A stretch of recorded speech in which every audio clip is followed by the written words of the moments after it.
Hi guys, ಎಲ್ಲರಿಗೆ ನಮಸ್ಕಾರ. ನಿರ್ಮಾಣ ಸೇವಾ ಸಂಸ್ಥೆಗೆ ಸ್ವಾಗತ ಸುಸ್ವಾಗತ.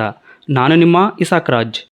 ಕಳೆದ ವಿಡಿಯೋದಲ್ಲಿ IBPS ಕ್ಲರ್ಕಿಗೆ ಸಂಬಂಧಪಟ್ಟಂಥ ನೋಟಿಫಿಕೇಷನ್ ಬಿಟ್ಟಿದ್ರಲ್ವ, ಅದರ ಬಗ್ಗೆ ವಿವರಣೆ ಮಾಡಿ ಹೇಳಿದ್ದೀನಿ.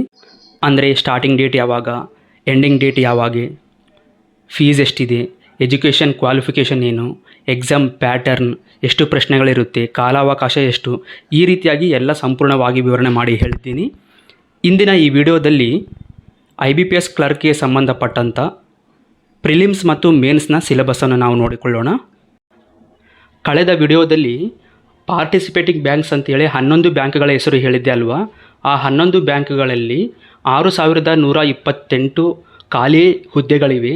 ಆ 6128 ಖಾಲಿ ಹುದ್ದೆಗಳನ್ನು ಭರ್ತಿ ಮಾಡುವುದಕ್ಕಾಗಿ ಈ ಎಕ್ಸಾಮನ್ನು ಕಂಡಕ್ಟ್ ಮಾಡಲಾಗುತ್ತದೆ. ಅದರಲ್ಲಿ ಮೊದಲನೇದಾಗಿ ಪ್ರಿಲಿಮ್ಸ್ ಎಕ್ಸಾಮ್ ಅಂತ ಹೇಳಿ, ಈ ಪ್ರಿಲಿಮ್ಸ್ ಎಕ್ಸಾಮ್ನ ಸಿಲೆಬಸ್ಸನ್ನು ನಾವು ನೋಡಿಕೊಳ್ಳೋಣ. ಇದರಲ್ಲಿ 100 ಪ್ರಶ್ನೆಗಳು, ಆ 100 ಪ್ರಶ್ನೆಗಳಿಗೆ 100 ಅಂಕಗಳು, 1 ತಾಸು ಅಂದರೆ 60 ನಿಮಿಷಗಳ ಕಾಲಾವಕಾಶ ಇರುತ್ತದೆ.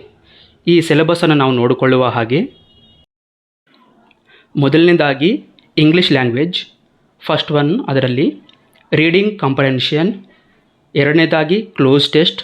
ಮೂರನೇದಾಗಿ ಫಿಲ್ ಇನ್ ದ ಬ್ಲ್ಯಾಂಕ್ಸ್ ಅಂದರೆ ಬಿಟ್ಟ ಸ್ಥಳವನ್ನು ತುಂಬಿರಿ. ನಾಲ್ಕನೇದಾಗಿ ಪ್ಯಾರಾಜಂಬಲ್ಸ್ ಅಂದರೆ 5 ರಿಂದ 6 ವಾಕ್ಯಗಳನ್ನು ಕೊಟ್ಟಿರ್ತಾರೆ. ಅದು ಸರಿಯಾದ ರಚನೆಯಲ್ಲಿ ಇರುವುದಿಲ್ಲ. ಆ ರಚನೆಯನ್ನು ಸರಿಯಾಗಿ ನಾವು ಅರೇಂಜ್ ಮಾಡ್ತೀವಲ್ಲ, ಅದನ್ನು ಪ್ಯಾರಾಜಂಬಲ್ಸ್ ಎಂದು ಕರೆಯುತ್ತಾರೆ. ಐದನೇದಾಗಿ ಎರರ್ ಸ್ಪಾಟಿಂಗ್ ಅಂದರೆ ಒಂದು ವಾಕ್ಯ ಅಥವಾ ಒಂದು ಪ್ಯಾರಾಗ್ರಾಫನ್ನು ಕೊಟ್ಟಿರ್ತಾರೆ, ಅದರಲ್ಲಿ ಕೆಲವು ಮಿಸ್ಟೇಕ್ಸನ್ನು ಮಾಡಿರ್ತಾರೆ. ಅದನ್ನು ಸರಿಯಾದ ಪದವನ್ನು ಆಯ್ಕೆ ಮಾಡಬೇಕು ಅಥವಾ ತಪ್ಪನ್ನು ಕಂಡುಹಿಡಿದು ಸರಿಪಡಿಸುವುದನ್ನೇ ಎರರ್ ಸ್ಪಾಟಿಂಗ್ ಎಂದು ಕರೆಯುತ್ತಾರೆ. ಆರನೇದಾಗಿ ಸೆಂಟೆನ್ಸ್ ಇಂಪ್ರೂವ್ಮೆಂಟ್. ಏಳನೇದಾಗಿ ಸಿನಾನಿಮಸ್ ಆ್ಯಂಡ್ ಆಂಟೋನಿಮಸ್ ಅಂದರೆ ನಮ್ಮ ಕನ್ನಡದಲ್ಲಿ ಸಮಾನಾರ್ಥಕ ಮತ್ತು ವಿರುದ್ಧಾರ್ಥಕ ಪದಗಳು. ಈಗ ಎರಡನೇದಾಗಿ ನ್ಯೂಮರಿಕಲ್ ಎಬಿಲಿಟಿ ಸಬ್ಜೆಕ್ಟನ್ನು ನೋಡಿಕೊಳ್ಳೋಣ. ಒಂದನೇದು ಸಿಂಪ್ಲಿಫಿಕೇಷನ್ಸ್ ಅಂದರೆ ನಂಬರನ್ನು ಸಿಂಪ್ಲಿಫೈ ಮಾಡುವುದು. ಎರಡನೇದಾಗಿ ನಂಬರ್ ಸೀರೀಸ್ ಅಂತಂದರೆ ನಾವು ನೋಡಿರ್ತೀವಲ್ವ, 1, 3, 5, 7 ಬಿಟ್ಟ ಸ್ಥಳವನ್ನು ಕೊಟ್ಟು 11, 13 ಈ ರೀತಿಯಾಗಿ ಕೊಟ್ಟಿರ್ತಾರಲ್ವ. ಆ ಬಿಟ್ಟ ಸ್ಥಳದಲ್ಲಿ ನೆಕ್ಸ್ಟ್ ಯಾವ ನಂಬರ್ ಬರಬೇಕು ಅಂತ ನಾವು ಸರಿಯಾಗಿ ಕೊಡುವುದನ್ನೇ ನಂಬರ್ ಸೀರೀಸ್ ಅಂತ ಕರೀತಾರೆ. ಮೂರನೇದಾಗಿ ಡಾಟಾ ಇಂಟರ್ಪ್ರಿಟೇಷನ್. ನಾಲ್ಕನೇದಾಗಿ ಕ್ವಾಡ್ರೆಟಿಕ್ ಈಕ್ವೇಷನ್ಸ್. ಐದನೇದಾಗಿ ನಾವು ನೋಡಿಕೊಳ್ಳುವ ಹಾಗೆ ಅರ್ಥಮೆಟಿಕ್ ಪ್ರಾಬ್ಲಮ್ಸ್. ಇದರಲ್ಲಿ profit and loss, time and work ಅಂತಂದರೆ ಒಂದು ಗೋಡೆಯನ್ನು 4 ಜನ ಒಂದು ದಿನದಲ್ಲಿ ಕಟ್ಟಿದರೆ ಅದೇ ಗೋಡೆಯನ್ನು ಒಬ್ಬ ಮನುಷ್ಯನು ಎಷ್ಟು ದಿನದಲ್ಲಿ ಕಟ್ಟಬಹುದು ಎಂಬ ಪ್ರಶ್ನೆಗಳು ಕೇಳ್ತಾರಲ್ವ, ಅದೇ ಟೈಮ್ ಆ್ಯಂಡ್ ವರ್ಕ್. ನಂತರ time and distance, simple and compound interest, ಇನ್ನಿತರೆಗಳು. ಈ ರೀತಿಯಾಗಿ ನ್ಯೂಮರಿಕಲ್ ಎಬಿಲಿಟಿನಲ್ಲಿ ಪ್ರಶ್ನೆಗಳು ಕೊಡ್ತಾರೆ ಅಥವಾ ಈ ರೀತಿಯಾಗಿ ಟಾಪಿಕ್ಸ್ ಅನ್ನೋದು ಬರುತ್ತೆ. ಒಟ್ಟಾರೆಯಾಗಿ ಪ್ರಿಲಿಮ್ಸ್ ಎಕ್ಸಾಮ್ನಲ್ಲಿ ನ್ಯೂಮರಿಕಲ್ ಎಬಿಲಿಟಿ ಸಬ್ಜೆಕ್ಟಿಗೆ 35 ಪ್ರಶ್ನೆಗಳು. ಆ 35 ಪ್ರಶ್ನೆಗಳಿಗೆ 35 ಮಾರ್ಕ್ಸನ್ನು ಕೊಡಲಾಗುತ್ತದೆ. ಅದಕ್ಕಾಗಿ 20 ನಿಮಿಷಗಳ ಕಾಲಾವಕಾಶವೂ ಇರುತ್ತದೆ. ಮೂರನೇದಾಗಿ ರೀಸನಿಂಗ್ ಎಬಿಲಿಟಿ. ಈ ರೀಸನಿಂಗ್ ಎಬಿಲಿಟಿ ಸಬ್ಜೆಕ್ಟ್ನಲ್ಲಿ ಯಾವ್ಯಾವ ಪ್ರಶ್ನೆಗಳು ಬರಬಹುದು ಅಥವಾ ಅಂಶಗಳು ಬರಬಹುದು ಅಂತ ನಾವು ನೋಡಿಕೊಳ್ಳುವುದಾದರೆ, ಪಝಲ್ಸ್ ಆ್ಯಂಡ್ ಸೀಟಿಂಗ್ ಅರೇಂಜ್ಮೆಂಟ್ ಅಂದರೆ ನಾವು ನ್ಯೂಸ್ ಪೇಪರ್ನಲ್ಲಿ ನೋಡ್ತಾ ಇರ್ತೀವಲ್ವ, ಸುಡುಕು ಅಂತ ಒಂದು ಬರುತ್ತೆ. ಅದೇ ರೀತಿಯಾಗಿ ಇಲ್ಲಿ ಕೂಡ ಕೆಲವು ಪ್ರಶ್ನೆಗಳನ್ನು ಸುಡುಕು ಮಾದರಿಯಲ್ಲಿ ಪ್ರಶ್ನೆಗಳನ್ನು ಕೊಟ್ಟಿರ್ತಾರೆ. ಅರ್ಧ ಇನ್ಫಾರ್ಮೇಷನ್ ಇಟ್ಟುಕೊಂಡು ಉಳಿದ ಉತ್ತರವನ್ನು ನಾವೇ ಹುಡುಕಬೇಕು. ಎರಡನೇದಾಗಿ ಸಿಲಾಜಿಸಮ್. ಮೂರನೇದಾಗಿ ಇನ್ಇಕ್ವಾಲಿಟಿ.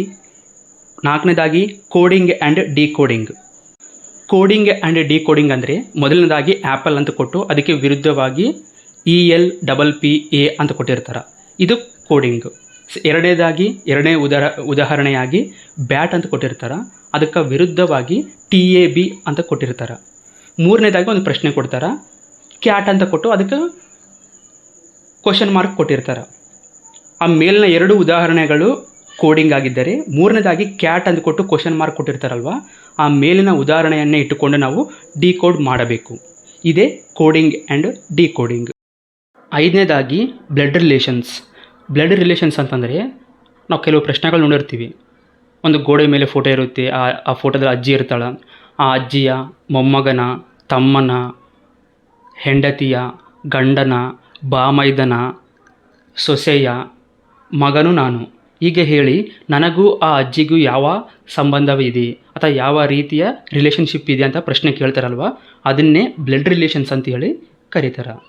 ಆರನೇದಾಗಿ ಡೈರೆಕ್ಷನ್ ಸೆನ್ಸ್ ಅಂತಂದರೆ ನಾನು ನಿಂತಿರುವ ಸ್ಥಳವು ಎ, ಅಲ್ಲಿಂದ 3 ಮೀಟರ್ ಮುಂದಕ್ಕೆ ಹೋಗಿ ಬಲಗಡೆ ತಿರುಗಿ 2 ಮೀಟರ್ ಹೋಗಿ ಎಡಗಡೆ ತಿರುಗಿ 7 ಮೀಟರ್ ಹೋಗಿ ಅಲ್ಲಿಂದ ಮತ್ತೆ ಬಲಗಡೆ ತಿರುಗಿ 3 ಮೀಟರ್ ಹೋಗಿ ಈ ರೀತಿಯ ಪ್ರಶ್ನೆ ಕಂಟಿನ್ಯೂ ಆಗುತ್ತೆ.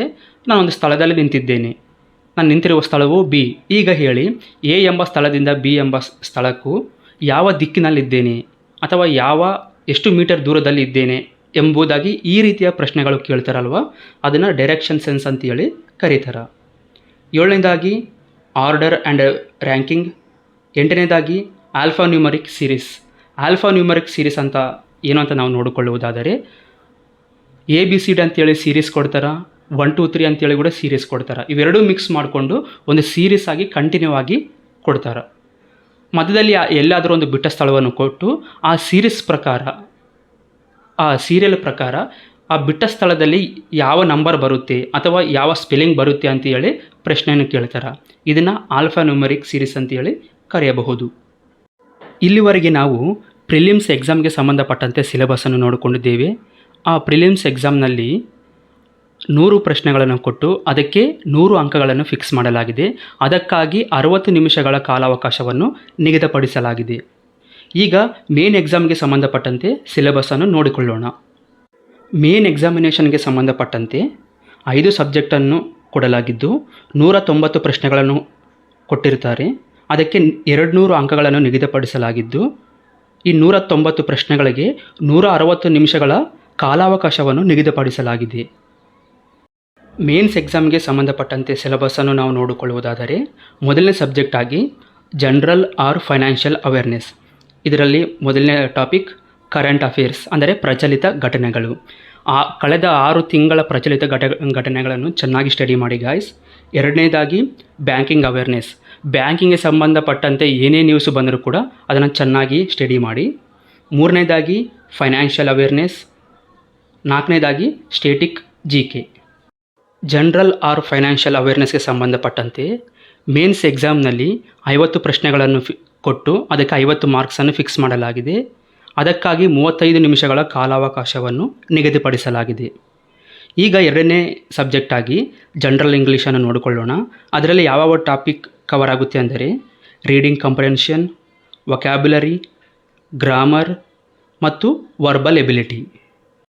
ಜನರಲ್ ಇಂಗ್ಲೀಷ್ಗೆ ಮೇನ್ಸ್ ಎಕ್ಸಾಮ್ನಲ್ಲಿ 40 ಪ್ರಶ್ನೆಗಳನ್ನು ಕೊಟ್ಟು ಅದಕ್ಕೆ 40 ಮಾರ್ಕ್ಸನ್ನು ನಿಗದಿಪಡಿಸಲಾಗಿದೆ.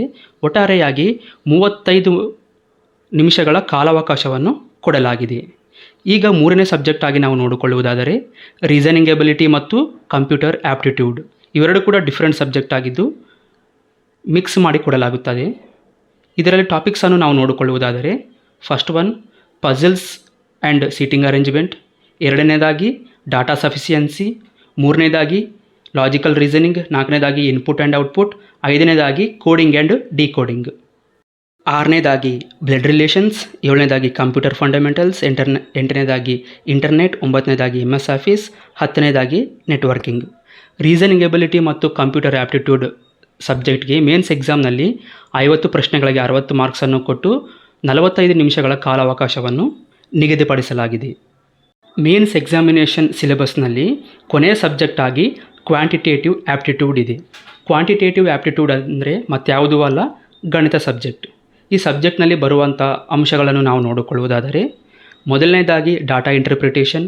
2ನೇದಾಗಿ ಸಿಂಪ್ಲಿಫಿಕೇಷನ್. 3ನೇದಾಗಿ ನಂಬರ್ ಸೀರೀಸ್. 4ನೇದಾಗಿ ಡಾಟಾ ಸಫಿಷಿಯನ್ಸಿ. ನೋಡಿ ಗಾಯ್ಸ್, ಈ ವಿಡಿಯೋದಲ್ಲಿ ಹೇಳ್ತಿರುವ ಎಲ್ಲ ಮಾಹಿತಿ ಕೂಡ ಅಥವಾ ಎಕ್ಸಾಂಪಲ್ಸ್ ಕೂಡ ನಿಮಗೆ ಅರ್ಥವಾಗಬೇಕು ಎಂಬ ಉದ್ದೇಶದಿಂದ ಹೇಳ್ತಾ ಇದ್ದೇನೆ. 5ನೇ ಟಾಪಿಕ್ ಆಗಿ ಅರ್ಥಮೆಟಿಕ್ ಪ್ರಾಬ್ಲಮ್ಸ್. ಈ ಅರ್ಥಮೆಟಿಕ್ ಪ್ರಾಬ್ಲಮ್ಸ್ನಲ್ಲಿ ಬರುವಂಥ ಅಂಶಗಳನ್ನು ನೋಡಿಕೊಳ್ಳುವುದಾದರೆ profit and loss, time and work, time and distance. Time and distance ಅಂತಂದರೆ ಒಂದು ಟ್ರೈನ್ 30 ಸೆಕೆಂಡ್ಗಳಲ್ಲಿ 700 ಮೀಟರ್ ಪ್ರಯಾಣ ಮಾಡಿದರೆ 7 ನಿಮಿಷಗಳಲ್ಲಿ ಎಷ್ಟು ಕಿಲೋಮೀಟರ್ ಪ್ರಯಾಣ ಮಾಡಬಹುದು ಎಂಬುದಾಗಿ ಈ ಥರ ಪ್ರಶ್ನೆ ಕೊಡ್ತಾರಲ್ವ, ಸಮಯದ ಬಗ್ಗೆ ಮತ್ತು ಡಿಸ್ಟೆನ್ಸ್ ಬಗ್ಗೆ, ಅದನ್ನು ಟೈಮ್ ಆ್ಯಂಡ್ ಡಿಸ್ಟೆನ್ಸ್ ಅಂತ ಕರೀತಾರೆ. ಅದರಲ್ಲಿ ಮತ್ತು ಸಿಂಪಲ್ ಆ್ಯಂಡ್ ಕಾಂಪೌಂಡ್ ಇಂಟ್ರೆಸ್ಟ್ ಇನ್ನಿತರಗಳು. ಈ ರೀತಿಯಾಗಿ ಕ್ವಾಂಟಿಟೇಟಿವ್ ಆ್ಯಪ್ಟಿಟ್ಯೂಡ್ ಸಬ್ಜೆಕ್ಟ್ನಲ್ಲಿ ಅಂಶಗಳಿವೆ. ಫ್ರೆಂಡ್ಸ್, ಈ ಸಬ್ಜೆಕ್ಟ್ಗೆ ಮೇನ್ಸ್ ಎಕ್ಸಾಮ್ನಲ್ಲಿ 50 ಪ್ರಶ್ನೆಗಳನ್ನು ಕೊಟ್ಟು 50 ಮಾರ್ಕ್ಸನ್ನು ನೀಡಲಾಗಿದೆ. ಅದಕ್ಕಾಗಿ 45 ನಿಮಿಷಗಳ ಕಾಲಾವಕಾಶವನ್ನು ನಿಗದಿಪಡಿಸಲಾಗಿದೆ. ಈ ರೀತಿಯಾಗಿ ಪ್ರಿಲಿಮ್ಸ್ ಮತ್ತು ಮೇನ್ಸ್ ಎಕ್ಸಾಮ್ ಅನ್ನೋ ಸಿಲೆಬಸ್ಸು ಇರುತ್ತೆ ಫ್ರೆಂಡ್ಸ್. ಇದರಲ್ಲಿ ನಿಮಗೆ ಏನೇ ಡೌಟ್ಸ್ ಇದ್ದರೂ ಕೂಡ ದಯಮಾಡಿ ಕೇಳಿ. ನೋಡಿದ್ರಲ್ಲ ಗಾಯ್ಸ್, ಇಲ್ಲಿವರೆಗೆ IBPS ಕ್ಲರ್ಕ್ಸ್ ಕಾಂಪಿಟೇಟಿವ್ ಎಕ್ಸಾಮ್ಸ್ ಬಗ್ಗೆ ಎಲ್ಲ ಮಾಹಿತಿಯನ್ನು ಪಡೆದುಕೊಂಡಿದ್ದೀರಿ ಅಂತ ನಾನು ಭಾವಿಸ್ತಾ ಇದ್ದೀನಿ. ಇಷ್ಟೆಲ್ಲ ಮಾಹಿತಿ ಕೊಟ್ಟ ನಂತರ ಕೂಡ ನಿಮಗೆ ತುಂಬಾ ಡೌಟ್ಸ್ ಇದೆ ಅಂತ ನನಗೆ ಅರ್ಥ ಆಗ್ತಾ ಇದೆ. ಸೊ ಹಾಗಾಗಿ ನಿರ್ಮಾಣ ಸೇವಾ ಸಂಸ್ಥೆಯವರು ನಿಮಗೆ ಉಪಯೋಗವಾಗಲಿ ಎಂಬ ಉದ್ದೇಶದಿಂದ ಒಂದು ಟೋಲ್ ಫ್ರೀ ನಂಬರನ್ನು ಕೊಟ್ಟಿದ್ದಾರೆ. ಅದುವೇ 1800-425-2429. ಇದು ಬೆಳಗ್ಗೆ 9 ರಿಂದ ಸಾಯಂಕಾಲ 6 ಗಂಟೆವರೆಗೂ ಕೂಡ ಆ್ಯಕ್ಟಿವ್ ಆಗಿರುತ್ತೆ. ನಮ್ಮ ಕೌನ್ಸಿಲರ್ಸ್ ನಿಮಗೆ ಎಲ್ಲ ಮಾಹಿತಿಯನ್ನು ಕೊಡಲು ಸಿದ್ಧರಾಗಿದ್ದಾರೆ. ಮತ್ತು ಯಾಕೆ ತಡೆ ಮಾಡ್ತಾ ಇದ್ದೀರಿ? ಈಗಲೇ ಕಾಲ್ ಮಾಡಿ ಎಲ್ಲ ಮಾಹಿತಿಯನ್ನು ಉಚಿತವಾಗಿ ನಿಮಗೆ ಅರ್ಥವಾಗುವ ಭಾಷೆಯಲ್ಲಿ ಮಾಹಿತಿಯನ್ನು ಪಡೆದುಕೊಳ್ಳಿ. ಈ ತರಹದ ಮಾಹಿತಿಯನ್ನು ಅಂದರೆ ಜಾಬ್ಸ್ ಬಗ್ಗೆ, ಸ್ಕಾಲರ್ಶಿಪ್ಸ್ ಬಗ್ಗೆ, ಅಡ್ಮಿಷನ್ಸ್ ಬಗ್ಗೆ, ಕಾಂಪಿಟೇಟಿವ್ ಎಕ್ಸಾಮ್ಸ್ ಬಗ್ಗೆ ಇನ್ನೂ ತುಂಬಾ ಮಾಹಿತಿ ಇದೆ. ಇವೆಲ್ಲ ಮಾಹಿತಿಯನ್ನು ಪ್ರತಿದಿನ ಕೂಡ ವಾಟ್ಸಪ್ನಲ್ಲಿ ಪಡೆದುಕೊಳ್ಳಲು ಈ ನಂಬರನ್ನು ಸೇವ್ ಮಾಡಿಕೊಳ್ಳಿ.